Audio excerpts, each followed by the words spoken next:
அல்ஹம்துலில்லாஹ் அல்ஹம்துலில்லாஹி ரப்பில் ஆலமீன் வஸ்ஸலாத்து வஸ்ஸலாமு அலா ரசூலில் கரீம் அம்மா பாத்.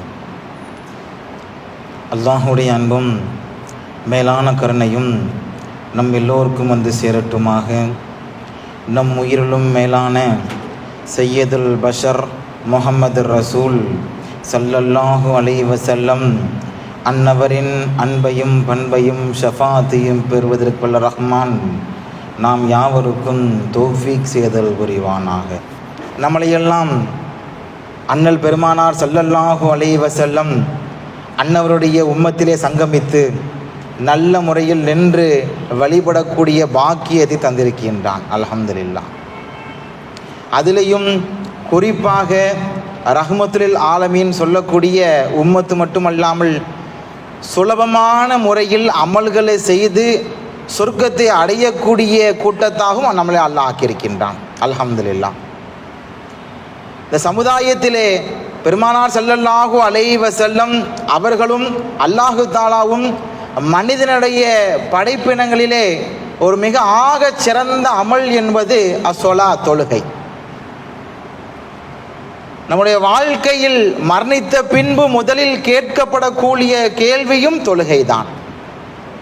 தொழுகையை பற்றி அல்லாஹு தாலா குர்ஆனில் அதிகமாக பறைசாற்றும் பொழுது முதலில் ஆரம்பமாக அண்ணல் பெருமானார் ஸல்லல்லாஹு அலைஹி வஸல்லம் அவர்கள் மெஹராஜுடைய பயணத்திலே சந்தோஷமாக நமக்கு மிகப்பெரிய ஒரு ஆனந்தமாய் கொண்டு வந்த அமல் எதுவென்றால் தொழுகைதான். இந்த தொழுகையிலே பலவிதமான சிறப்புகள் இருக்கிறது, பலவிதமான நன்மைகளும் இருக்கிறது, பலவிதமான பலாபலன்களும் இருக்கிறது. நாம் அல்லாஹ்விற்காக செய்யக்கூடிய அமல் எதுவென்றால் தொழுகைதான். எப்படி ஒரு நாளைக்கு 3 வேளை சாப்பிடுகின்றோமோ, ஒரு மனிதன் எப்படி ஒரு நாள் குடித்துவிட்டு ட்ரெஸ் ஆடை அணிந்து வாழ்க்கையை தொடங்குகின்றாரோ, அதேபோல் அல்லாஹ்வுடைய விஷயத்தில் அல்லாஹ்வுடைய படித்தரத்தில் நாம் செய்யக்கூடிய அவனுக்காக செய்யக்கூடிய அமல் எதுவென்றால் தொழுகைதான். அதே போல அண்ணல் பெருமானார் ஸல்லல்லாஹு அலைஹி வஸல்லம் அவர்கள் கால் வீங்கும் அளவுக்கு தொழுதிருக்கின்றார்கள். அப்ப சஹாபாக்கள் எல்லாம் கேட்பார்கள், என்ன யா ரசூலல்லாஹ், அதாவது பாவத்தில் பரிசுத்தமானவர் அண்ணல் பெருமானார், அவர்கள் பாவமே செய்யாத மனிதர், மாமனிதர், புனிதர். அப்பேற்பட்ட அண்ணல் பெருமானார் ஸல்லல்லாஹு அலைஹி வஸல்லம் அவர்கள் இரவின் நடுநிசையிலும் இரவிலும் பகலிலும் எல்லா இடத்திலும் எல்லா நேரங்களிலும் தொழுது கொண்டே இருந்தார்கள். தொழுகையை வலியுறுத்தி கொண்டே இருந்தார்கள். தொழுகையை சமுதாயத்திற்கு ஒரு முன்முதாரணமாக திகழ வேண்டும் என்பதற்காக வாழ்க்கையிலே செம்மையாக வாழ்ந்து நமக்கு வழிகாட்டி தந்த அண்ணல் அருள் பெருமானார் ஸல்லல்லாஹு அலைஹி வஸல்லம் அவர்கள் ஒரு முறை தொழுது கொண்டிருக்கும் பொழுது காலெல்லாம் நடுங்குகின்றது. சஹாபாக்கள் கேட்கிறார், என்ன யா ரசூலல்லாஹ், இவ்வளோ கனத்த நேரத்திலே கடுமையான கால்வழியிலே தொழ வேண்டுமா? அப்பொழுது அண்ணல் பெருமானார் சொன்ன அழகான வார்த்தை, அஃபலா அகுன அப்தன் ஷுக்கூரா, நான் நன்றி உள்ள அடியானாக இருக்க வேண்டாமா? ரப்புல் ஆலமீன் எனக்கு எல்லா விதமான காரியங்களையும் கொடுத்திருக்கின்றான், உம்மத்தை கொடுத்திருக்கின்றான், உடம்பில் உள்ள எல்லா விதமான பாகங்களை கொடுத்திருக்கின்றான், எல்லா விதமான நிஅமத்துகளை கொடுத்திருக்கின்றான், குடும்பம், உறவு, உற்றார், செல்வங்கள், இப்படி எல்லா விதமான சகல பாக்கியங்களும் தந்த ரப்புல் ஆலமீனுக்கு நான் ஷுக்கூர் செய்ய வேண்டாமா என்று அண்ணல் பெருமானார் ஸல்லல்லாஹு அலைஹி வஸல்லம் அவர்கள் அழகான முறையிலே சஹாபர் முகத்திலே அழகான முறையில் சொல்லி காமித்தார்கள். அதே போல மனிதர்களுக்கு 6 அறிவு ஏன் என்று பெயர் வைக்கப்பட்டது. இப்போ விலங்கு இருக்கு, தாவரம் இருக்குது, கல், இப்படி ஒவ்வொரு பஞ்சபூதங்கள் இப்படி எல்லாம் இருக்குது. ஆனால் ஆக சிறந்த படைப்பினை யாருன்னா மனிதர்கள் தான், இன்சான், மனிதர்கள் தான். எல்லா இடங்களிலும் சிறந்த ஒரு விளங்கக்கூடிய நபர்கள் யாரும் நாம தான், அது முஸ்லிமான முஃமினான அடியார்கள். அப்போ நமக்கு அல்லாஹ் கொடுக்கப்பட்டவுடைய அருக்கொடைகள், இப்போ உதாரணத்துக்கு பாருங்க, மரங்கள் நின்றுக்கிட்டே இருக்கும், பார்த்தா சாஞ்சு இருக்காது. மரம் எப்போது என்ன செய்யும்? நின்றுக்கிட்டே தான் இருக்கும். அதே போல மலைகள் உட்கார்ந்துக்கிட்டே இருக்கும், அதனால நிமிர முடியாது, படுக்க முடியாது. அதே போல மரங்கள் அது எழுந்து வரும் பொழுதே படுத்த வண்ணமாக வராது. அதனுடைய அமைப்பு அப்படி அல்லாஹ் நினைச்சல தோற்றுவிக்கல. அதே போல நம்முடைய விலங்கு ஜீவராசிகள், ஆடு, மாடு, கோழி, இப்படி எல்லாமே பாருங்களேன், ஒரு கூடி நிலைமையிலே இருக்கும். ஆடை பார்த்தா ஒரு கூடு நிலைமையில இருக்கும், மாடு ருக்குல, சிங்கம், புலி, இப்படி எண்ணற்ற எல்லா விலங்குகளும் பாருங்க ருக்கு நிலைமையிலே இருக்கும். அதே போல இந்த அந்த புழு, இந்த பாம்பு, அதே போல தேள்கள், இதெல்லாம் பாருங்களேன், இதனுடைய மண்ணிலே தவளக்கூடிய எல்லா ஜீவராசிகளும் எப்படி இருக்கும்? சுஜூதுடைய நிலைமையிலே இருக்கும். ஆனா இந்த நாலுமே கொடுக்கப்பட்டபடிய ஒரு மனிதர், ஒரு நபர் யாருன்னா நம்ம தான். நம்ம பாருங்க, தொழுகையில என்ன செய்யறோம்? நிக்கிறோம். அதே போல ருக்கு போறோம், அத்தியாயத்துல இருப்பு இருக்கிறோம், சுஜூதுல அல்லாஹ்வுக்கு சஜ்தா செய்றோம். இப்பேற்பட்ட பாக்கியமான நபர்கள் யார்? நம்ம தான். அதாவது அல்லாஹ் எல்லாத்துக்கும் ஒவ்வொன்றும் தான் கொடுத்துருக்கான். ஆனா மனிதருக்கு அல்லாஹ் என்ன செய்திருக்கான்? எல்லாத்தையுமே அல்லாஹ் கொடுத்துட்டான். அதே போல மேற்கொண்டு அண்ணல் பெருமானா ஸல்லல்லாஹு அலைஹி வஸல்லம் அவர்கள் சஹாபா மத்தியில சொல்லும் பொழுது, அந்த ஒவ்வொரு முறையும் நாம் என்ன செய்கிறோம்? தொழுகையில அல் ஃபாத்திஹாவுடைய சூரா ஓதுறோம். அதாவது ஃபாத்திஹாவுடைய சூரா ஓதலாம் தொழுகை நிறைவேறாது, தொழுகை கூடாது. மேற்கொண்டு ஒவ்வொரு தொழுகையும் நம்ம என்ன செஞ்சிடறோம்? ஃபாத்திஹா சூரா ஓதிக்கிட்டே இருக்கும். கொஞ்சம் சிந்தித்து பாருங்க, 30 ஜுஸுல சூரே ஃபாத்திஹா எந்த ஜுஸுல இருக்கு? அது ஜுஸுக்குள்ளே அடங்காது. குர்ஆனே அதுதான், ஃபாத்திஹா தான். எல்லா சூறாக்களுக்கு மத்திய என்ன சூறா தலையங்கமா இருக்குது? ஃபாத்திஹாவுடைய சூறா இருக்கு. ஏன் ஃபாத்திஹாவுடைய சூறா தலையங்கமா இருக்குன்னு சொல்லி இமாம் பெருமக்கள் வரலாற்றுல பதிவு செய்யறாங்க. ஒவ்வொரு ஆயத்துகளையும் விளக்கி கொண்டு சொல்லும் பொழுது அல்ஹம்துலில்லாஹி ரப்பில் ஆலமீன், நம்ம படைத்த ரப்புல் ஆலமீனுக்கு எல்லா புகழும். நம்ம தக்பீர் கட்டினதுக்கு அப்புறம் அல்ஹம்துலில்லாஹி ரப்பில் ஆலமீன் ஓதும் பொழுது அல்லாஹ் சொல்லுவானா, ஹம்தனி ரப்பி ஹம்தனி அப்தி, என்னுடைய அடியான் என்னை புகழுகின்றான், சந்தோஷப்படுவான் அல்லாஹ். நம்ம தொழில் நின்றுக்கிட்டு அழகான முறையில் அந்த குர்ஆன் அழகான முறையில் அந்த ஃபாத்திஹா ஓதும் பொழுது அல்லாஹ் சந்தோஷப்படுறான். ஹம்தனி அப்தின், என்னுடைய அடியான் என்ன செய்யறான்? என்னை புகழ்ந்துக்கிட்டே இருக்கிறான். அதே போல அர் ரஹ்மான் ரஹீம் சொல்லும் பொழுது அல்லாஹ் சொல்லுவானா, அஃபனா அப்தி, என்னுடைய அடியார்களுக்கு நான் இன்னும் நிறைய காரியங்களை செய்யணும், நிறைய நல்ல அமல்களை செய்யணும், நிறைய அவங்களுக்கு எல்லா விதமான நியாமத்தை கொடுக்கணும். ஒவ்வொரு ஆயத்துகளும் இமாம் பெருமக்கள் வரலாற்றில் பதிவு செய்யும் பொழுது அந்த ஒவ்வொரு ஆயத்துகளுக்கும் ரப்புல் ஆலமீன் எல்லா விதமான விடைகளையும் வச்சிருக்கான், எல்லா விதமான ஆன்சரும் இருக்குது. அதே போல மாலிக் யௌமித்தீன் மஜ்ரினி அப்தி, என்னுடைய அடியான் என்னை அப்படியே ஐஸ் வைக்கிறான், குளிர் வீட்டுறான். அப்போ அல்லாஹ்ட்ட உள்ள சந்தோஷமா இருந்துச்சு, அல்லாஹ் என்ன செய்வான்? நம்மளுக்கு எல்லாத்தையுமே அல்லாஹ் தூக்கி போட்டுருவான். அதாவது நம்மளை யாரை திருப்திப்படுத்தணும்னா அல்லாஹ்வை மட்டும்தான் திருப்திப்படுத்த முடியும்.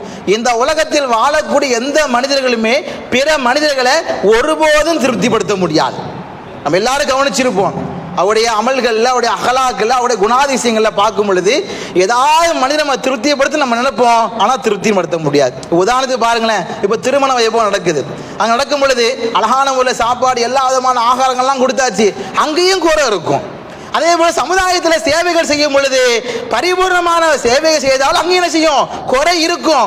குறையில்லாத உள்ளங்கள் எதுவும் கிடையாது, குறையில்லாத மனிதர்கள் யாரும் கிடையாது. அப்போ எல்லாருக்கிட்டையும் அல்லாஹ் நினைச்சிருக்கான், எல்லா குறைய வச்சிருக்கான். ஏன்னா மனிதர்கள் என்பது பலகீனமானவர்கள். அல்லாஹ் படைச்சிருக்கான், ஆக சிறந்த படைப்புனாக படைத்து விட்டு உள்ளங்கள் பலகீனமா வச்சிருக்கான். எப்படி உள்ளம் பலகீனமா இருக்குது? ஒன்னும் இல்லை. உதாரணத்துக்கு நம்ம வீட்டில் ஏதாவது ஒரு சிரமம், கஷ்டம், கவலை, கண்ணிலிருந்து ஆட்டோமேட்டிக்காக கண்ணீர் வந்துடும், கவலைகள் உள்ள வந்துடும்.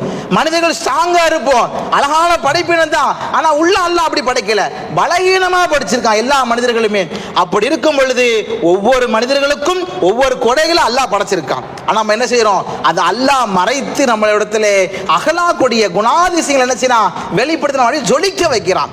அப்படி ஜொலிக்க வைக்கும் பொழுது ஒவ்வொரு ரக்காயத்திலும் சூரே ஃபாத்திஹா ஓதும் பொழுது பின்னாடி துணை சூரா ஓதும் பொழுது அல்லாஹ் நினைக்கிறான், ஆஹா என்னுடைய அப்தினை புகழுகின்றான், ஆஹா என்னுடைய அடியான் என்ன செய்கின்றான், ஈயாக்க நஅபுது வ ஈயாக்க நஸ்தஈன், என்னையே வணங்குகின்றான், என்கிட்டயே உதவி கேட்கிறான்.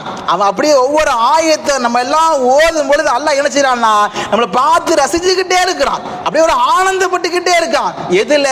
தொழுகையில. தொழுகையில் என்ன செய்யறான்?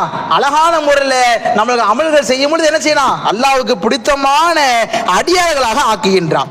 அதே போல ஒவ்வொரு நோய்களுக்கும் அல்லாஹ் என்ன செய்யிருக்கான்? ஒவ்வொரு மருந்து வச்சிருக்கான். ஒவ்வொரு நோய்களுக்கும் ஒவ்வொரு விதமான மருந்து. நம்ம குடும்பத்தில், நம்ம உடம்புல என்ன நோயா இருந்தாலும் சரிதான், ஏதாவது ஒரு டேப்லெட் இருக்கும், ஏதாவது மெடிசன் இருக்கும். ஆனா உள்ளத்தில் உள்ள நோய், உள்ளத்தின் பஞ்சத்தின் உள்ள நோய் எது சரி செய்யக்கூடியதுன்னா ரெண்டு விஷயம். ஒன்று திக்ர், இன்னொன்று சொலாத். இப்போ நம்ம உடம்புல ஏதாவது நோய் வாய்ப்பிடிச்சா மாத்திரையை போட்டு சாப்பிட்டு சரி பண்ணிக்கலாம், இல்லை இன்ஜெக்ஷன் போட்டுக்கலாம், இல்லை ட்ரிப்ஸ் ஏதாவது சரி பண்ணிடலாம். ஆனால் உள்ளம் என்பது அழுக்காயிட்டே இருக்கும். உள்ளம் மனிதனுடைய உள்ள எப்படின்னா ஏதாவது குறைபாடு இருந்துகிட்டே இருக்கும். அதை சரி செய்யக்கூடிய ஒரு மருந்து என்ன மருந்துன்னா திக்ர், தொழுகை. திக்ரை கொண்டு அல்லாஹ் அடையலாம், தொழுகையை கொண்டு அல்லாஹ் அடையலாம். அதே போல ஒவ்வொருடைய கபூர்ல பிரகாசமாக ஒரு ஒளி எதில் அமையுதுன்னா தொழுகையில தான். நம்ம ஒண்ணு இல்லை, இன்னைக்கு வீட்டில் நுழையும் பொழுது வீடு இருட்டாத என்ன செய்வோம், ஒன்று எமர்ஜென்சி லைட்டு போடுவோம், இல்லை ஃபோனில் டார்ச்சை காமிப்போம். ஆனால் கபூரில் யார் காமிப்பான்? நம்ம கபூர்ல உள்ளே மண்ணரிலே சென்ற பின்பு அங்க ஏதாவது லைட் வைக்க முடியுமா, இல்ல போனை கொண்டு போய் டார்ச் வைக்க முடியுமா? எதுவுமே கிடையாது. அப்போ அங்க ஒளிக்கெல்லாம் சிறந்த ஒளி எதுன்னா தொழுகை தான். அந்த தொழுகை எங்க வருது? கபூர்ல வருது. நாலா பக்கம் என்ன செய்யும்? ஒளியாக காமிக்கப்படும். ஒளியாக காமிக்கப்பட்டு நம்முடைய கபூர் என்ன செய்யுது? பிரகாசமாக வைக்கிறது. அதே போல இமாம் பெருமக்கள் வரலாற்றில் பதிவு செய்யும் பொழுது தொழுகை 7 விஷயம் சொல்றாங்க. நல்லா கவனிக்கணும். தொழுகையினுடைய விஷயங்கள்ல 7 தொழுகை முறை இருக்குதான். தொழுகை முறைன்னா நம்ம ஷாஃபி ஹனஃபி அப்படி இல்லை. ஒரு மனிதனுடைய தொழுகை, ஒரு மனிதன் வாழ்க்கையில தொழுகை எப்படி இருக்கணும், அந்த தொழுகை எப்படியெல்லாம் இருக்கு இப்போ உள்ள காலத்துல, அது சம்பந்தமா இமாம்கள் வரலாற்றுல பதிவு செய்யும் பொழுது முதல் விஷயம் சொல்றாங்க, மொழியல் சொலாத், தொழுகையை வீணடித்தவர்கள். அதாவது எப்பொழுதும் தொழுகைக்கே வர மாட்டாங்க, ஜும்மாக்கு மட்டும்தான் வர்றது. சில பேர் இருக்கிறாங்க ஜும்மாக்கு மட்டும்தான் வர்றது, தொழுகிறதே கிடையாது. பார்த்தோன்னா அவ்வளோ அழகா பேசுவாங்க, ஹதீஸே பேசுவாங்க, எல்லாம் சரிதான். ஆனா தொழுகை என்ன செய்யறது இல்லை, வர்றது கிடையாது. தொழுகை நேரம் பாங்கு ஒழிக்கப்பட்டாலும் தொழுகை நம்ம என்ன செய்யறது இல்லை, செவி மண்டு வைத்து பள்ளியின் பக்கம் வராத நபர்கள். இவங்க யாருன்னா மொழிய சலாத், தொழுகையை வீணடித்தவர்கள். இவங்க தான் என்ன செய்வாங்க, முதல்ல டைரக்டா நேரா கேள்வி கணக்கு இல்லாம நரகம் போறது யாருன்னா இந்த மக்கள் தான். யாரு தொழுகைக்கு நேரங்கள் கிடைத்தும் தொழ முடியாமல் இருக்கின்றார்களோ, தொழுகையை வீணடித்தார்களோ, தொழுகை வேண்டும் என்று விட்டார்களோ, அவங்களாம் யார் வராங்க, இந்த லிஸ்ட்ல வந்துருவாங்க. அப்போ 7 விஷயங்கள்ல முதல் விஷயம் மொழிய சொலாத். யார் தொழுகையை வீணடித்தார்களோ அல்லாஹ் என்ன செய்யறான், அவங்களுக்கு பெரிய அதாபுகளை கொடுக்கிறான். 2வது மக்கள் யாருன்னா சீசன் தொழுகை. அதாவது சீசன் தொழுகை என்னன்னா பார்த்தோன்னா 12 மாதங்கள்ல 11 மாதம் பள்ளி பக்கமே வரமாட்டாங்க. அந்த நோம்புல பார்த்தோன்னா தொப்பியை போட்டு அல்லாஹ் பெரிய தஸ்பீஹ் எடுத்து குர்ஆன் எடுத்து பார்த்தோன்னா அந்த 1 மாசம் அல்லாஹ் அல்லாஹ் அல்லாஹ்னு உட்கார்ந்துருது பள்ளியில. இவங்க யாருன்னா சீசன் தொழுகைக்குரிய நபர்கள். மேற்கொண்டு இந்த ஈதைனி 2 பெருநாள் தொழுகைக்கு வரக்கூடியவங்க, அதாவது மேற்கொண்டு நம்முடைய ஜும்மாவுடைய தொழுகைக்கு வரக்கூடியவங்க, அதை கூட வராத மக்கள் பார்த்தோன்னா அவர்கள் யாருன்னா சீசன் தொழுகை உள்ள மக்கள். மேற்கொண்டு அவங்க என்ன செய்யறாங்க, வாழ்க்கையில துன்பங்கள், நம்முடைய எல்லா விதமான கவலைகள் வரும் பொழுது, வீட்டில் துக்கங்கள் வரும் பொழுது அந்த நேரத்தில் மட்டும் அல்லாஹ்வை தேடி வர்றது. மற்ற காலங்கள்ல அல்லாஹ் மறந்துடுறது. எப்போ அல்லாஹ் உள்ளங்களை கவலைப்படுறானோ, உறவுகளை கவலைப்படுறானோ, குடும்பங்களை கவலைப்படுற அல்லாஹ் என்ன செஞ்சிடறான், அப்பதான் மனிதன் என்ன செய்யறான், நேரா அல்லாஹ்னு உட்கார்ந்துடுறாரு. இவர் யாருன்னா சீசன் தொழுகையாளி. இவர் அல்லாஹ் என்ன செய்யறான், வெறுக்கிறான். ஏன்னா தேவையுடைய நேரங்களை மட்டும் என்னை நீ மதிக்கின்றாய், தேவையுடைய நேரங்களை மட்டும் என்னை பார்க்க நீ ஆசைப்படுகின்றாய். மகிழ்ச்சியாக இருக்கும் பொழுது, சந்தோஷமாக இருக்கும் பொழுது, குடும்பத்தில் எல்லா விதமான பாக்கியங்கள் இருக்கும் பொழுது என்னை மறந்து எப்பொழுதெல்லாம் கவலையாக இருக்கிறதோ அப்பெல்லாம் வருகின்றாயே, இவரை அல்லாஹ் என்ன செய்கின்றான், அந்த லிஸ்ட்ல சேர்த்துறான். எந்த லிஸ்ட்ல, தொழக்கூடாத நபர்கள்ல. இது 2வது. 3வது மனிதர் இருக்காது, சாரிக்குன், திருடர். தொழுகையில திருடக்கூடிய மனிதர். தொழுகையில திருடக்கூடிய மனிதர்னா பணத்தையோ பொருளையோ திருடுறவர் அல்ல, தொழுகையே திருடுபவர்கள். என்ன தொழுகையை திருடுபவர்கள், ருக்கு சுஜூத சரியாக செய்யாதவங்க, தொழுகையை சரியான முறையில் ஓதாதவங்க, சரியான முறையில் அந்த கிராத்து மேற்கொண்டு தொழுகையில வேகமாக போறது. இதுக்கு பேர் காக்கா முகம் சொல்லுவாங்க. நேராக பார்த்தோன்னா கரெக்டாக ஒரு 12:10 வந்தாங்கன்னா 12:12 தொழுகை முடிஞ்சு போயிடும். அந்த அளவுக்கு ஜெட்டு வேகத்தில் போடுறது, அவ்வளோ ஸ்பீடாக தொழுது. இவங்க யாருன்னா சாரிக்கு சொலாத், தொழுகையே திருடக்கூடியவங்க. இவங்களை அல்லாஹ் பிரியப்பட மாட்டான், இவங்களை நினைச்ச மாட்டான், அல்லாஹ் ஏறெடுத்து பார்க்கவே மாட்டான். இப்படிதான் ஒரு முறை அண்ணல் பெருமானார் ஸல்லல்லாஹு அலைஹி வஸல்லம் நினைச்சாங்கன்னா, பெருமானாருக்கு அல்லாஹ் எல்லாமே பாக்கியம் கொடுத்துருக்கான். முன்னாடியும் பார்ப்பாங்க, பின்னாடியும் பார்ப்பாங்க, ரைட்லையும் பார்ப்பாங்க, லெஃப்ட்லையும் பார்ப்பாங்க. அப்பேற்பட்ட ஆற்றலுடைய தலைவர் யார், நம்மளுடைய பெருமானார் ஸல்லல்லாஹு அலைஹி வஸல்லம். அப்போ ஒரு நேரத்தில் தொழுகிறாங்க. தொழுகும் பொழுது ஒரு சஹாபி வேகமா என்ன செய்யறாங்க, ஹவுஸ்ல ஒளி செஞ்சுட்டு வேகமா ஓடி வர சப்தம் கேட்குது. அப்போ ருக்கு போயிட்டாங்களா, எந்திரிச்சிருவாங்க நினைச்சிட்டாங்களா, வேகமா சஹாபி ஓடி வராங்க. வரும்பொழுது அங்கேயே ருக்கு நின்று அப்படியே தவண்டு ருக்குல வந்துடுறாங்க. அதாவது மார்க்கோ ஃபிக்கத்துடைய சட்டங்கள்ல நிறைய செய்திகள் இருக்கும். ஆனா அந்த நேரத்தில் பெருமானா சொல்லக்கூடிய செய்தி என்னன்னா, தொழுது முடிச்ச உடனே சஹாபாக்கள்ல கேட்கிறாங்க, கடைசியாக வந்த மனிதர் யார், கடைசியாக வந்த மனிதர் யார்? அந்த மனிதர் ஒளி செஞ்சுட்டு வேகமாக ஓடி இருந்தார். ருக்கு கூட சரியான முறையில் செய்யாத மனிதர் என்று பெருமானார் முதல்ல கேட்குறாங்க. எல்லாரும் அமைதியாக உட்கார்ந்து இருக்காங்க. அப்படியே சமத்து அப்படியே அமைதியாக உட்கார்ந்து இருக்காங்க. ரெண்டாவது முறையே கேட்குறாங்க. கேட்கும்பொழுது யார ரசூலல்லாஹ், நான் தான் யார ரசூலல்லாஹ். அப்போ பெருமானார் ஸல்லல்லாஹு அலைஹி வஸல்லம் வலியுறுத்துறாங்க, தொழுகை நம்ம சக்கீனா, நிம்மதியான முறையில் தொழுகணும். அதாவது மூச்சு எப்படி ராகத்தா விடுறோம், அதே போல தொழுகை எப்படி தொழுகணும், நிம்மதியா ராகத்தா 5 நிமிஷம் இல்ல 10 நிமிஷம் ஆஞ்சிருந்தான் பொறுமையா நிதானமா தொழுகணும். நம்ம அந்த 10 நிமிடம் கொடுப்பது அல்லாஹ்வுக்கு உறுதியாயிருச்சு. அந்த 10 நிமிடம் எப்படி இருக்கும்னா நல்ல முறையில் ருக்கு சுஜூது அகர்த்தனுடைய அத்தையாத்து சிறு இருப்பு எல்லாம் வச்சுக்கணும், ராகத்தா நிம்மதியான முறையில் அழகான முறையில் செய்யணும். தொழுகையை கடைபிடிக்க வேண்டும். இதை பெருமானார் ஸல்லல்லாஹு அலைஹி வஸல்லம் சொல்றாங்களாம், நீங்க ஒரு ரக்காத்து லேட் ஆனாலும் பரவாயில்லை, அந்த ரக்காயத்தை பின்னாடி திரும்ப எடுத்து கூட தொழுவுங்க, ஆனா நிம்மதியான முறையில் தொழுகுங்க. இன்னைக்கு சமுதாயத்தில் நிறைய பேர் அப்படிதான். இன்னைக்கு பார்த்தோன்னா இன்னைக்கு அவ்வளோ காலம் அப்படி இருந்துச்சு, நேராக வேகமாக வர்றது, அப்படியே அந்த ஒழு காயறதுக்கு முன்னாடி தொழுகை முடிச்சுட்டு போயிடுறது. இது அல்லாஹ்வுக்கு பிரியமான விஷயம் அல்ல. இது அல்லாஹ்வுடைய விஷயங்கள்ல, அந்த தொழுகையினுடைய சட்டத்திட்டங்கள்ல அவங்க என்ன நல்ல முறையில் தொழாத மனிதர், சாரிக்கு சலாத் தொழுகையை தொழக்கூடியவங்க. அடுத்து 4வது வகை, அவங்க எப்படின்னா நல்ல முறையில் தொழுகைக்கு வருவாங்க, விட்ட ரக்காயத்தை வரைச்சுவாங்க, பிடிச்ச மட்டும் முஅஃபர், அதாவது தொழுகையிலே அல்லாஹ் நினைச்சுவானா பாவத்தை மன்னிப்பானா. 4வது மனிதர் தொழுகையில் அல்லாஹ் நினைச்சுவான் பாவத்தை மன்னிப்பான். அது என்ன பாவத்தை மன்னிப்பான்? நம்ம நினைக்கிறோம் அல்லாஹ் அக்பர் தக்பீர் கட்டினா அப்புறம் நம்மள அல்லாஹ் பார்க்குறான், நம்ம தொழுகைக்குள்ள எப்படியா ரிட்டர்ன் பண்ணி திரும்ப உள்ள வந்துடணும். இப்போ சில பேர் நம்ம தொழுகிறோம்னா அல்லாஹ் பள்ளியில் தான் இருப்போம், ஆனால் பார்த்தோன்னா சிந்தனைகள் வெளியே இருக்கும். 4வது விஷயம் சொல்லும்போது என்ன சொல்றாங்கன்னா, நம்ம உள்ளதான் இருப்போம் ஆனா சிந்தனை வெளியே இருக்கும். சஹாபாக்களுடைய சிந்தனை அப்படி கிடையாது, அவங்க வெளியே இருந்தாலும் பள்ளிக்குள்ள சிந்தனை இருக்கும். இப்போ நம்ம தக்பீர் கட்டினா குடும்பத்தினுடைய வியாபாரம் எல்லா சிந்தனைக்கும் அப்பந்தான் உள்ளக்கு ஒரு மண்டைக்குள்ளக்க. கொஞ்சம் நம்ம யோசிக்கணும், யாருடைய நேரம் அது, அது யாருடைய சன்னிதானம், அது யாருக்காக நம்ம அந்த 10 நிமிடம் கொடுக்கிறோம். அப்பேற்பட்ட படைத்த ரப்புல் ஆலமீன் தொழுகை நம்ம எப்படி இருக்கணும், அதை சரி செய்யணும். அதை விட்டு நாம் அந்த தொழுகையுடைய நேரங்கள் என்ன செய்வோம், தக்பீர் கட்டினக்கு அப்புறம் தான் குடும்பத்தில் எல்லாவுடைய சிந்தனை என்ன செய்யுது, உள்ளங்கள்ல வருது. இவங்க யாரு? அல்லாஹ்வுடைய விஷயங்கள்ல தள்ளி போய், அதாவது தூரமாக இருக்கக்கூடிய நபர்கள். தொழுகை இருக்கும், 5 நேரம் தொழுவாரு, தக்பீர் அழகான முறையில் கட்டுவாரு, ஓதுவாரு, திக்ர் செய்வாரு, எல்லாம் சரியா செய்வாரு, ஆனா இருக்கலே உள்ளம் தான் எங்க இருக்கு, வெளியே போய் இருக்கு. அப்ப எப்படி இருக்கும், இவருடைய தொழுகை ஏற்றுக்கொள்ளப்படும், ஆனா அல்லாஹ்வுடைய விஷயங்கள் சரியான முறையாக இருக்காது. அடுத்ததாக 5வது விஷயம், ஒரு மனிதர் தொழுகைக்கு வரும் பொழுது நான் அல்லாஹ்வை பார்க்கிறேன், அல்லாஹ் என்ன பார்க்கிறான் அப்ப நம்ம நினைச்சிருவோம், தக்பீரை கட்டுவோம், ஆனா சிந்தனைகள் வராது. இருந்தாலும் தக்பீர் கட்டினக்கு அப்புறம் எப்படியாவது உள்ள வந்துடும், தொழுகைக்குள்ள எப்படியாவது உள்ள வந்து நம்ம நினைச்சிட்டே இருப்போம். அப்படி உள்ள வந்து 5 முறை தொழுகையில் நினைச்சிருவோம். இவங்க யாருன்னா பாவங்கள் மன்னிக்கப்படும், தொழுகை ஏற்றுக்கொள்ளப்படும், நன்மை கிடையாது. அதாவது பாவங்களுடைய மன்னிப்பு உண்டு, தொழுகை ஏற்றுக்கொள்ளப்படும், நன்மை கிடையாது. இவங்க 5வது விஷயம். 6வது ரப்போடு சேருவது, அதாவது அல்லாஹ் நம்மளை பார்க்கிறான், நம்மள அல்லாஹ் பார்க்கிறான். இது 6வது விஷயம். தக்பீர் கட்டினதுக்கு அப்புறம் அல்லாஹ் நம்மளை பார்க்கிறான் நினைக்கிறது 6வது செய்தி. அப்படிப்பட்ட மக்கள் அல்லாஹ் தொழுகையை கபூல் செய்யறான், நன்மையை கொடுக்கிறான். 7வது, ஒரு மனிதர் தொழுகிறாரு, அந்த தொழுகை எப்படி, அல்லாஹ் மட்டும்தான் என்ன பார்க்கிறார், யகீன் ஃபில்லா. அதாவது ஈமான் யகீன் 2 டிஃப்ரெண்ட் இருக்கு. ஈமான்னா எல்லார்கிட்டயுமே இருக்கும், யகீன் பார்த்தா சில பேர்கிட்ட தான் இருக்கும். என்ன யகீன்? ஈமான் நம்ம எல்லாரும் ஆமன்து பில்லாஹி வ மலாயிகத்து குத்துபி நினைச்சிரோம், எல்லாரும் ஈமான் கொண்டாச்சு. ஆனா யகீன் என்பது அல்லாஹ் மட்டும்தான் தருவான்னு சொல்றதான் யகீன், அல்லாஹ் மட்டும்தான் உதவி செய்வான்னு நினைக்கிறது யகீன்.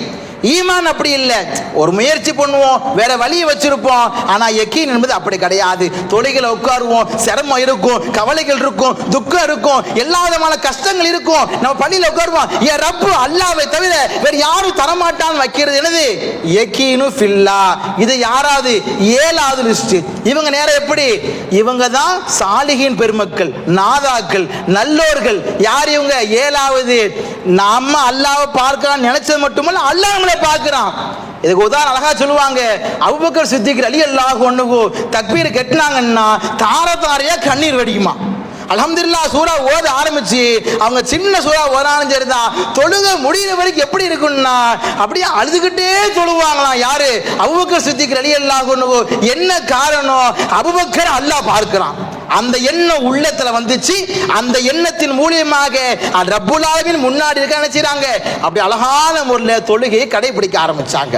அதே போல தொழுகையினுடைய உணர்ச்சி வசங்கள் அப்படியே உணர்ச்சி கட்டுப்படுத்திட்டு அமைதியா இருக்குது. யாருன்னா உமர் ரலியல்லாஹு அன்ஹு. தொழுகையினுடைய நேரங்கள் என்ன செய்யப்படுது? கத்தி குத்தப்பட்டிருக்கு அவங்களுக்கு. அந்த நேரத்தில் அந்த ரத்தங்கள் அதிகமாக ஓடும் பொழுது மயக்கம் விட்டுட்டாங்க. மயக்கம் முடிந்து எந்திரிச்ச முதல் கேட்ட கேள்வி என்னன்னா, நான் தொழுகையை நிறைவேற்றி விட்டேனா? எவ்வளவு பெரிய வார்த்தைகள், எவ்வளவு பெரிய ஈமான்! தொழுகையில எப்படிப்பட்ட ஒரு எண்ணத்தை உள்ளத்தை ஆணித்தரமாக வைத்திருந்தார்கள்.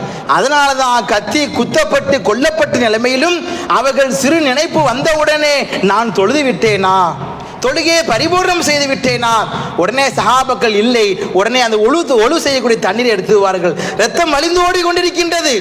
ஆனால் தொழுகையை அவர்கள் நிப்பாட்டவில்லை, அதை அவர்கள் கடைபிடித்தார்கள்.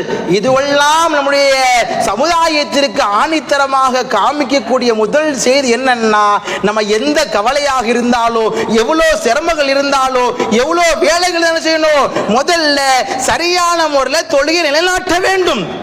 ஏன்னா அண்ணல் பெருமானா ஸல்லல்லாஹு அலைஹி வஸல்லம் சொல்றாங்க, அஸ்ஸலாத்து இமாதுத்தீன், இந்த தீனுடைய பெரிய தூண் என்னன்னா தொழுகை தான். ஒரு வாழ்க்கையில ஒவ்வொரு மனிதரும் நம்ம என்ன செய்யறோம்? நேரங்கள் செலவழிக்கிறோம், குடும்பங்களுக்கு நேரங்கள் செலவழிக்கிறோம், வியாபாரத்துக்கு நேரங்கள் செலவழிக்கிறோம். நம்மை படைத்த ரப்புல் ஆலமீனுக்கு ஒரு நாள் 5 வக்தை சரியான முறையில் ஜமாஅத்தாக தொழுகின்றோமா? பள்ளியில பார்ப்போமேயானால் ஒரு செஃப் அரை செஃப் எல்லா இடங்கள்ல, இங்க மட்டும் இல்ல எல்லா இடங்களிலும் ஒரு செஃப் அரை செஃப். நம்ம கொஞ்சம் யோசிச்சு பாருங்க, அல்லாஹ் நம்மளுக்கு என்னென்ன பாக்கியம் கொடுத்துருக்கான். உடம்புல ரூஹ கொடுத்துருக்கான், உடம்ப கொடுத்துருக்கான், நோய் இல்லாத வாழ்க்கை கொடுத்துருக்கான், அழகான மனைவி மக்களை கொடுத்துருக்கான், பொருளாதாரத்தை கொடுத்துருக்கான், எல்லா விதமான பாக்கியத்தை கொடுத்துருக்கான். கொடுத்தது யார்? ரப்புல் ஆலமீன், நம்ம படைத்த அல்லாஹ். அவனுக்கு நாம் என்ன செய்தோம்? அவனுக்கு 24 மணி நேரமும் அவன் செலவழிக்க சொல்லல, மாறாக நம்மளுக்கு கொடுக்கப்பட்ட தொழுகையை சரியாக நிறைவேற்றிவிட்டால் அதுவே போதுமானது என்று என்ன செய்யறான்? அல்லாஹ் பறைசாட்டுகின்றான். அப்படி இருக்கும் பொழுது நாம் ஒவ்வொருடைய வாழ்க்கையில சிந்தித்து பாருங்கள், நமக்கு அல்லாஹ் குடும்பத்தில் எவ்வளவு பெரிய அருக்குடை நியாமத்தை கொடுத்திருக்கான். கொஞ்சம் நீங்க வாழ்க்கையில சிந்தித்து பார்த்தீங்கன்னா எந்த சூழ்நிலை செய்ய மாட்டீங்க, தொழுகையை விட மாட்டேங்க. நம்ம இன்னைக்கு பாருங்க, நம்ம நிறைய பெரியவங்களை பாருங்களேன், குடும்பத்தில் சண்டை சச்சரவு இருக்காது, நிம்மதியா இருப்பாங்க. என்ன காரணம்னா அவங்க தொழுகையை கரெக்டாக கடைபிடிப்பாங்க. அதுதான் அதுல என்ன செய்யுது? நிம்மதி அல்லாஹ் தரான், சுகத்தை அல்லாஹ் தரான், ஆஃபியத் அல்லாஹ் தரான், எல்லா விதமான பரக்கத்தை அல்லாஹ் தரான், சிரமங்களை நீக்குறான். என்ன சஹாபா பெருமக்கள் எல்லாம் தொழுகையில சரியான முறையில் இருந்தாங்க. அவங்க வாழ்க்கையில பொருளாதாரமே இல்லாம வாழ்ந்திருக்காங்க. அவருடைய வாழ்க்கையில் எத்தனையோ நாட்கள் சாப்பிடாம வாழ்ந்திருக்கிறாங்க. நம்மளே பேர் ஆடம்பரமான வாழ்க்கை அல்ல, அவருடைய வாழ்க்கை என்பது சிறுமியான வாழ்க்கை தான். இருந்தாலும் அவர்கள் படைத்த ரப்போடு சேர்ந்து இருக்கும் பொழுது அல்லாஹ் வாழ்க்கையை ஜொலிக்க வைத்து விடுகின்றான், வாழ்க்கையை நிம்மதியாக ஆக்கி விடுகின்றான்.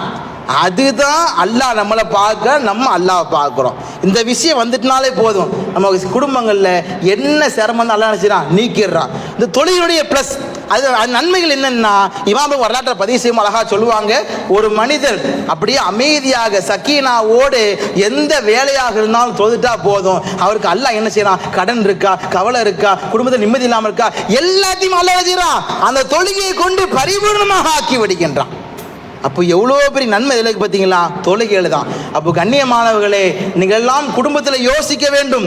இந்த வாழ்க்கை இந்த சீசன் தொழுகை, அதே போல் இந்த சாரிக்கு சலாத்து அந்த மாதிரி இல்லாமல் அல்லாஹ் கொடுக்கப்பட்ட 24 மணி நேரங்களில் 1 மணி நேரம் அல்லாஹ்விற்கு செலவழியுங்கள். அப்படி செலவழித்து பார்த்தோமே ஆனால் உங்கள் குடும்பத்தில் எவ்வளோ சிரமம் இருந்தால் எப்படி இருக்கும்? அப்படியே மன்சூர் என்ன செய்யப்படும்? பரப்பப்பட்ட புழுதி போல எல்லா கவலைகள் நீங்கிவிடும். அண்ணல் பெருமானா ஸல்லல்லாஹு அலைஹி வஸல்லம் நமக்கு சமுதாயத்திற்கு அழகான முன்மாதிரியாக வாழ்ந்தது மட்டுமல்லாமல் தொழுகையை நிலைநாட்டினார்கள், நிலை நிறுத்துங்கள் என்று சொன்னார்கள். எல்லோரும் தொழுகையை கடைபிடிக்க வேண்டும் என்று சமுதாயத்திற்கு ஒரு முன்னுதாரணமாக திகழ்ந்தவர் தான் அண்ணல் பெருமானா ஸல்லல்லாஹு அலைஹி வஸல்லம். அதனால் சமுதாய மக்களே, எல்லோரும் யோசியுங்கள், எல்லோரும் சிந்தித்து பாருங்கள். எந்த சூழ்நிலையும் என்ன செய்யக்கூடாது? தொழுகையை விட்டுவிடக்கூடாது. எல்லா நியத்துக்கலாமா? இன்ஷா அல்லாஹ் நியத்தை வைங்க, அல்லாஹ் என்ன செய்வான்? கபூல் செய்வான். உங்க நியத்து வரும்பொழுது என்ன செய்யுங்க? அல்லாஹு தஆலா ஏதாவது மூலியமா என்ன செய்வான்? அமைச்சு கொடுப்பான். இது முதல் விஷயம். இப்போ அடுத்ததாக இரண்டாவது, நம்முடைய வாழ்க்கையில சில கலாச்சாரங்களை மாற்றணும். வாழ்க்கை என்ன செய்யணும், சில கலாச்சாரங்களை மாற்றணும். இப்போ நம்ம தொழுகையை வந்திருப்போம், மாசூமின் பாவங்கள் இருக்கும், நம்முடைய வாழ்க்கையில சின்ன சின்ன குறைபாடுகள் இருக்கும். இதெல்லாம் சரி செய்யறதுக்கு நம்ம என்ன செய்யணும்னா நம்ம உள்ளத்தை பரிசுத்தப்படுத்தணும். உள்ளங்கள் என்ன செய்யணும், பரிசுத்தமான முறையில் உள்ளமாக்கணும். அது என்ன பரிசுத்தமான உள்ளம், யாரையும் பற்றி தவறான எண்ணங்கள் வராதபடி என்ன செய்யணும், வாழ்க்கை அமைக்கணும். எல்லோரும் உயர்ந்தவர்கள், எல்லோரும் நல்ல மனிதர்கள், யாரையும் பற்றும் எந்த அவதூறு பேசாமல் நினைக்கும் பொழுது அல்லாஹ் என்ன செய்யறான், அல்லாஹ்வின் பக்கம் அப்படியே பக்கத்தில் அழைக்க வரான். அப்படியே அல்லாஹ் பக்கம் என்ன செய்யறான், அரவணைக்கிறது பாக்கியமா அல்லாஹ் என்ன செய்யறான், அதை அமைச்சு கொடுக்கறான். அடுத்து இரண்டாவதாக வாழ்க்கையில நம்ம எந்த சூழ்நிலை வட்டி வாங்கக்கூடாது, வட்டி கொடுக்கவும் கூடாது. ஆக்கில் ரிபா மூக்கில் ரிபா, அது வட்டி சம்பந்தப்பட்ட விஷயங்கள்ல யாரெல்லாம் அதுக்கு உடன்பாடு இருக்காங்களோ, சாட்சியராக இருக்காங்களோ, யாரெல்லாம் துணை போறாங்களோ எல்லாத்துக்கும் பாவம் தான். அதனால வட்டி மிக மோசமான பாவம் என்னன்னா வட்டி தான். அன்னைக்கு சமுதாயத்தில் பார்க்குற இன்னைக்கு பேங்க்ல பார்க்குறோம், அல்லாஹ் அக்பர், பார்த்தோன்னா சமுதாய பெண் மக்கள் எல்லாம் ஜுவல்ஸ் அட வச்சிருக்காங்க. கவலையாக இருக்கிறது. நமக்கு தேவை வருது, என்ன செஞ்சிருங்க, வித்துருங்க. ஏன்னா அல்லாஹ்விற்கு பிடிக்காத காரியங்களில் ஈடுபட வேண்டாம். அது எப்படி அமைஞ்சிருதுன்னா முசீபத்தாக அமைது. அல்லாஹ் பாதுகாக்க வேண்டும். நமக்கு தேவைப்படுதா என்ன செய்யுங்க, நல்ல முறையில் வீங்க. இன்னைக்கு பார்க்குற இன்னைக்கு பேங்க்ல எல்லாம் பார்க்கணும்னா ஃபர்தா போட்டு மக்கள் எல்லாம் உட்காந்து ஜுவல்ஸை கொண்டு வராங்க. கவலையாக இருக்கிறது. சில செய்திகள்லாம் மனசால கேட்க பொழுது அவ்வளோ கவலையா இருக்கு. பார்த்தோன்னா அவ்வளோ ஆன நகை என்ன செஞ்சிடறாங்க, பேங்க்ல போய் வச்சிடறாங்க. அப்படி வைக்கக்கூடிய மனிதர்கள் தொழுகிறாங்க, இபாதத் செய்றாங்க. எப்படி இது கூடுமாகும்? அது எப்படி அல்லாஹ் கபூல் செய்கின்றான்? ஏன்னா அது அல்லாஹ் ஹராமாக்கப்பட்ட விஷயங்களை ஒரு மனிதர்கள் செய்யும் பொழுது நம்முடைய அமல்கள் எப்படி ஏற்றுக்கொள்ளப்படும்? சிந்தித்து பாருங்க கண்ணியத்திற்குரியவர்களே. அது மட்டும் இல்லாமல் நீங்கள் மனைவி பார்க்க, நீங்கள் ஃபோனு, பைக்கு, கார் எதை பார்த்தாலும் டியூவில் விழுந்துடுறோம். ஒரு ஆசையில் பார்த்தோன்னா டியூவில் அழகாக விழுந்துடுறோம். பார்த்தோன்னா 10 வருஷம் டியூ கட்டிட்டு இருப்போம். என்ன பார்த்தா வட்டி மட்டும் தான் கட்டியிருப்போம், அசல் அப்படியே தான் இருக்கும். நம்ம உழைப்பு போது, நம்முடைய பாவங்கள் நுழைகிறது, நம்முடைய வியர்வைகள்லாம் உள்ளே போகிறது. யார்கிட்ட போகுது? வேற ஒரு மக்கள்கிட்ட போகுது. என்ன காரணம்? நம்முடைய அறியாமையினால், நம்முடைய மடமையினால். அதனால என்ன ஆகுது, எல்லோரும் அப்படியே டியூ எல்லாரும் யாரை பார்த்தாலும் டியூ இல்லாத மனிதர்களே இல்லை. ஏதாவது வீட்டில் ஏதாவது பொருள் தேடணும், நேரம் 2000 ரூபா 5000 ரூபா அட்வான்ஸை கொடுத்து என்ன செய்யுது, டியூவில் போட்டுறது. இது இஸ்லாத்தில் கூடுமானது இல்லை. இது இஸ்லாம் சார்ந்த மார்க்கம் வெறுக்கின்றது. இது நம்முடைய வாழ்க்கையும் தொலைக்கிறது. இஸ்லாம் மார்க்கம் மட்டுமல்ல, நம்முடைய வாழ்க்கையும் தொலைக்கின்றது. அப்படி ஒரு பொருள் நமக்கு அப்படி தேவையில்லை. ஆடம்பரமான போன் வாங்கிவிட்டு, ஆடம்பரமான வாகனங்களை வாங்கிவிட்டு, அதை டியூ கட்ட முடியாமல் நாம் எல்லாம் கவலையோடு இருப்பதை விட அந்த பொருளே தேவையில்லை என்று அல்லாஹ் போதுமா என்று நீங்கள் உள்ளத்தில் நினைத்து பாருங்கள். எந்த பொருளை ஆசைப்பட்டு தொழுகையை நிலைநாட்டி கொண்டு கேட்டீர்களோ அந்த பொருளை அல்லாஹ் 3வது ஒரு மனிதரிடத்து மூலியமாக அல்லாஹ் உங்களுக்கு சேர்ப்பான். அது எவ்வளோ பெரிய விஷயமாக இருந்தாலும் வாழ்க்கையில மாற்றிக்கொள்ளுங்க. இன்னைக்கு இடத்துல கடைகளில் பார்க்குற இன்னைக்கு எங்கே பார்த்தாலும் நட்நாள் வட்டி, எங்கே பார்த்தாலும் சிட்டை. அதில் பார்த்தோன்னா 10000 ரூபா வாங்கிறது 8000 ரூபா கொடுக்கறது. கொஞ்சம் யோசிச்சு 2000 ரூபா யார் உழைப்பது, யாருடைய வேர்வை? நம்மளுடைய பணம் தேவை இருந்தால் நம்முடைய சொந்த பந்தங்களை கடனாக கேட்டு பாருங்கள். கொடுக்கவில்லை என்றால் முடிந்தளவுக்கு அதனுடைய வழிகளை குறைக்க பாருங்கள், சுமைகளை குறையுங்கள். வீணான செலவுகள் குறைந்தாலே கடனும் இருக்காது, வட்டியும் இருக்காது. இதுவெல்லாம் எங்கே போய் நிற்குதுன்னா, நம்ம என்ன தொழுதாலும் என்ன இபாதத் செஞ்சாலும் சரி தான், அது கரெக்டாக ஒரு இணைய வேண்டாமா, இணக்கம் வேண்டாமா? நம்ம தொழுகிறோம், இபாதத் செய்கிறோமே, யார் முன்னாடி இருக்கிறா? அல்லாஹ் முன்னாடி இருக்கிறானே. அவங்ககிட்ட பேசும் பொழுது பரிசுத்தமான முறையில் பேசணுமா இல்லையா? பரிசுத்தமான நாவை கொண்டு ஓதணுமா இல்லையா? நம்முடைய ஆகாரங்கள் வட்டியோட உணவாக இருந்தால் எப்படி நம்முடைய துஆக்கள் கபூல் செய்யப்படும்? நம்முடைய அமல்கள் எப்படி கபூல் செய்யப்படும்? இன்னைக்கு அவ்வளோ அளவுக்கு இன்னைக்கு முஸ்லீம் சமுதாயம் பார்த்தனா இன்னைக்கு எங்கே பார்த்தாலும் இந்த விஷயங்களில் ரொம்ப என்ன செய்கிறாங்க, அவருடைய விஷயங்களில் தாக்கங்கள் இருக்கிறாங்க. அதனால் கண்ணியமானவர்களே, நீங்கள் எல்லாரும் குடும்பத்தில் என்ன செய்யுங்க, போய் ஷேர் செய்யுங்க. எல்லாரும் என்ன செய்யுங்க, உங்கள் குடும்பத்தில் சொல்லுங்க, உங்கள் மனைவி மக்கள்கிட்ட, உங்களுடைய பிள்ளைகிட்ட என்ன செய்யுங்க, சொல்லுங்க. தேவை இருக்குதா, எந்த சூழ்நிலை செய்யக்கூடாது, லோன் பக்கம் பெயரக்கூடாது.